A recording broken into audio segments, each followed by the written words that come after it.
I hate Instagram. Okay, hate is too strong a word. I sincerely dislike Instagram.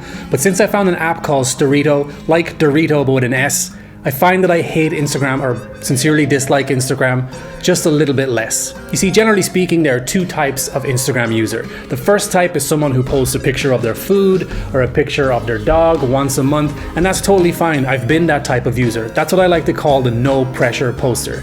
Then there's user number two. Oh hey, I'm user number two, and I use Instagram professionally as a business tool. You see, I run social media for an Irish pub, and that means I spend a lot of time in Instagram stories advertising stuff like specials and events. That's just where our main audience interaction is. And sometimes that can suck, because if I wanted a weekend off, I can't really have it off because I gotta log in and post on Instagram stories because things are time sensitive, as you know. So that's where Storrito comes in, and I'm gonna let this guy tell you a little bit more about it. Whoa, that was weird. I got this weird deja vu. Anyway, let's have a look at how Storrito works.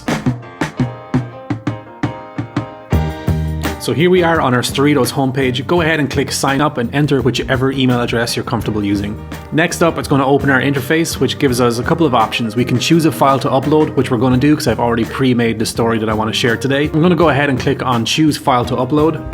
And this is going to open my desktop, and right here it has tacos, which is the event that I want to share in stories today. So I'm going to click on that.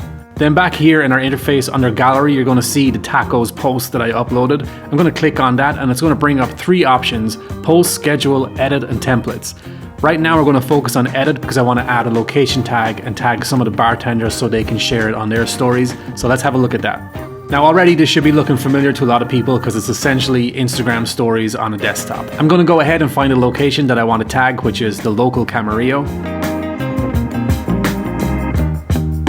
And just like Instagram stories, I can change the size and move the orientation of this location tag. Next up, I want to tag some of the bartenders, so I'm going to enter their names and click the search icon.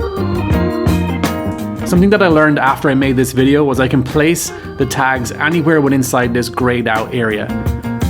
Initially, I thought it was like Instagram stories where the tags had to be on the post or they wouldn't tag the person.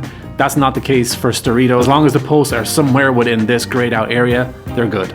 Once we've added our location tag and tagged the people that we want in the post and added our hashtags or whatever else you want to do, I'm going to click on save, and that's going to bring us back to our interface gallery. Next up, I want to schedule the actual post.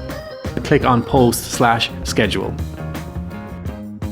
This is another cool feature about Storrito, is that it allows cross-posting, which means not only can I get to post in Instagram stories, but I can also post that same story across to Facebook stories. If you have 10,000 followers or more, you can add a link to your stories. That's not the case for our bar just yet, so we're going to skip on that part. I'm going to schedule this post to go live at 4 p.m. Once you're happy with everything, click on that schedule button at the bottom.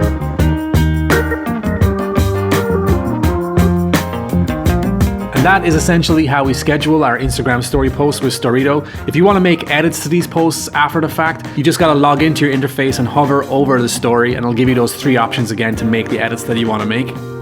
Initially, Storrito's offers 50 free posts, but if you want to upgrade to a subscription, you can pay up to $15 a month for 100 posts, or you can pay $60 a month for up to 500 posts. Now, keep in mind that cross-posting to Facebook counts as 2 posts. If you're a social media manager or just somebody who uses their Instagram account professionally, this is something you should definitely look into. If you found this video helpful, you know what to do, and I'll see you in the next one.